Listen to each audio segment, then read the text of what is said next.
Halo Sobat Bushcraft Loop, kali ini saya sedang berada di area sekitar pinggir-pinggir sungai ya kawan-kawannya. Ini lagi cek spot untuk campsite, tapi ini mulai hujan ya teman-teman, jadi kita harus temukan tempat yang cocok untuk mendirikan shelter sebelum hujan semakin deras. Selain berkegiatan, hari ini kita bahas yang ringan-ringan saja ya. Ini bahasan ringan atau berat ya? Kayaknya bisa dibilang berat juga ya. Tapi kita anggap ringan-ringan aja ya teman-teman. Oke, kali ini pembahasan kita tentang bushcraft dan juga survival. Jadi ini kan biasa diperdebatkan antara bushcraft dan juga survival.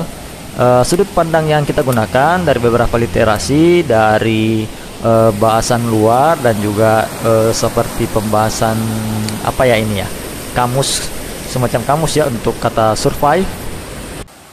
Jadi semacam analogi umum perbedaan antara bushcraft dan juga survival itu apa.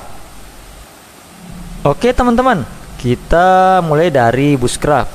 Jadi teman-teman pasti sudah sering dengar kata bushcraft dan sudah banyak yang paham maknanya. Bushcraft sendiri bagi saya adalah art of wilderness atau seni di alam liar atau alam bebas, atau skill yang dipelajari untuk thrive atau berkembang di alam bebas tersebut. Skill-skill tersebut adalah skill untuk membuat shelter, membuat api, menemukan sumber air dan pemurniannya, foraging atau meramban, skill untuk berburu atau hunting, skill untuk membuat perangkap atau trapping, skill untuk navigasi, skill untuk membuat tali temali, dan skill-skill lainnya. Nah, hanya saja di era modern seperti sekarang ini, bushcraft adalah hobi sehingga disesuaikan dengan asas bushcraft yang dianut oleh setiap pelaku bushcraft. Biasanya sih saya sebut sebagai mazhab. Jadi apakah kalian itu primitif bushcraft, modern bushcraft, dan sebagainya, apakah membawa tenda atau membawa tarp atau membawa ponco, itu tidak jadi masalah, karena tidak ada yang bisa mengklaim bahwa dirinya lebih bushcraft daripada orang lain, atau bushcraft kamu ini salah, harusnya seperti ini. Kita tidak tahu asas bushcraft apa yang dianut oleh orang tersebut. Jadi kita masing-masing jalani apa yang kita yakini tentang bushcraft. Ya, karena bushcraft orang luar juga tidak bisa kita terapkan untuk iklim kita yang tropis ya kawan-kawan ya. Mereka 4 musim, kita 2 musim.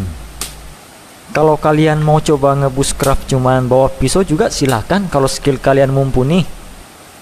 Jangan dipaksakan ya, karena ya kalian tahu kan, alam tidak bisa ditebak, sehingga lakukan persiapan yang matang.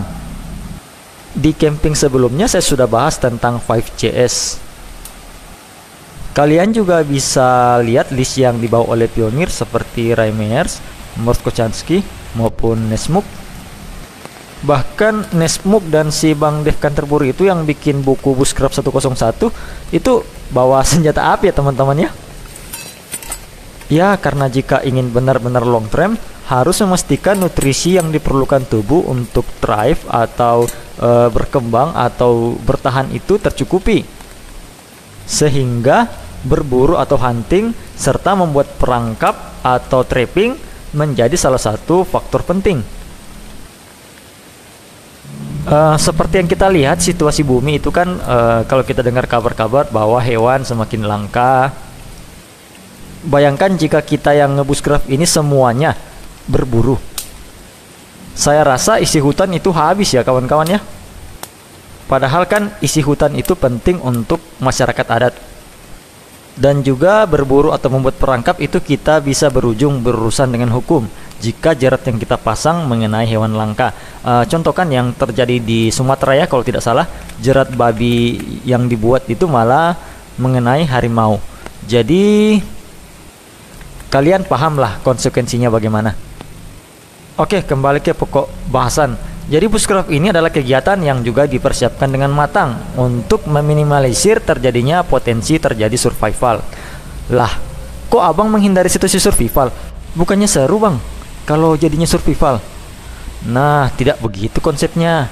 Bahkan para pelaku odor yang punya nama seperti Bang Sony Os, Bang Tio, secara bijak akan menghindari masuk ke kondisi survival, dan mereka melakukan pelatihan untuk mempersiapkan hal apa yang harus mereka lakukan ketika tiba-tiba berada dalam kondisi survival, agar bisa keluar dari situasi atau kondisi survival tersebut.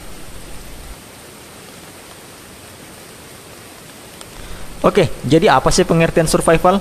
Jadi kita coba mengacu ke kata survive itu sendiri. Memiliki arti pertama, menyelamatkan diri. Kedua, terus hidup. Kemudian yang ketiga, bertahan.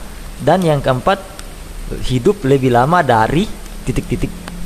Nah, kalau dari sudut pandang saya, survival adalah sesuatu yang tidak dapat direncanakan. Setiap manusia di bumi bisa mengalami situasi survival. Contoh sederhananya, kecelakaan lalu lintas, atau kalian contoh terjebak dalam mobil, kapal tenggelam, pesawat jatuh. Secara naluri kalian akan melakukan apapun untuk bertahan hidup. Contoh lain, bencana alam seperti gempa, banjir, longsor. Kalian akan melakukan apapun untuk bertahan hidup sambil menunggu pertolongan datang. Oke, lalu apa hubungannya survival dengan kegiatan outdoor? Kalian sering dengar kan ada pendaki yang nyasar di hutan?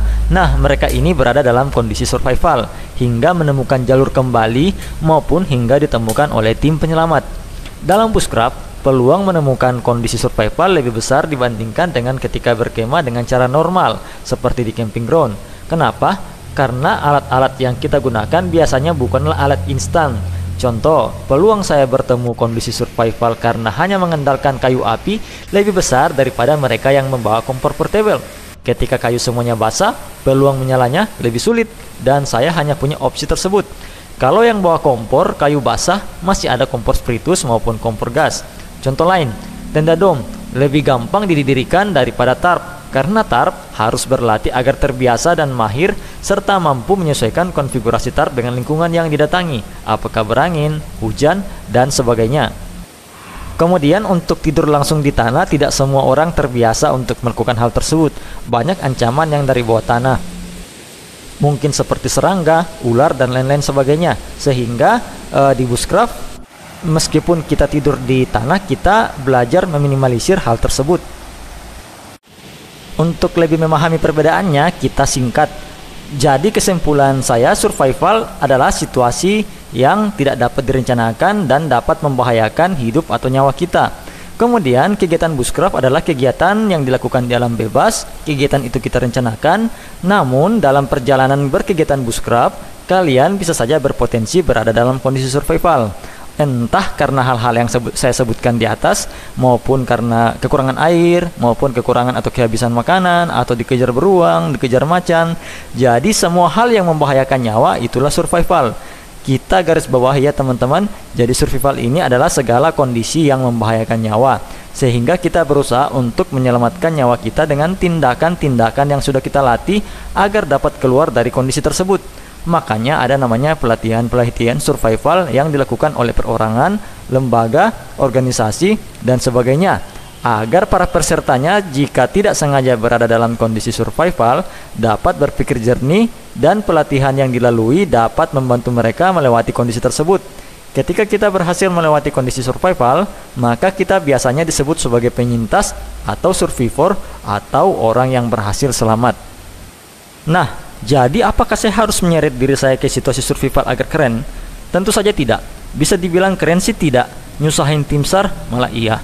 Kecuali terjadi hal yang di luar dari perhitungan saya. Lagian kalau saya dalam kondisi survival, itu nggak ada lagi yang berpikiran untuk rekam sana, rekam sini, karena pikiran kita akan fokus bagaimana agar keluar dari kondisi yang membahayakan nyawa kita. Jadi sekali lagi, jangan remehkan alam atau alam yang akan menelan Anda. Seperti kata Bang Tio, brand ambassador dari Array, tidak ada kata survival jika ada kesiapan. Coba kita simak pelan-pelan arti kata tersebut. Berarti, jika saya ada kesiapan, saya bisa menghindari situasi survival. Dikarenakan saya ada persiapan, mau itu persiapan dari alat dan juga ilmu atau pengetahuan yang mumpuni. Jadi kira-kira ini ngalor ngidul kita untuk hari ini tentang perbedaan antara bushcraft dan survival. Jadi tetap safety dalam berkegiatan, karena apalah arti sebuah konten jika kita pulang dalam keadaan mayat. Terima kasih telah menonton, like jika Anda suka, dan sampai bertemu di lain waktu dan di lain kesempatan.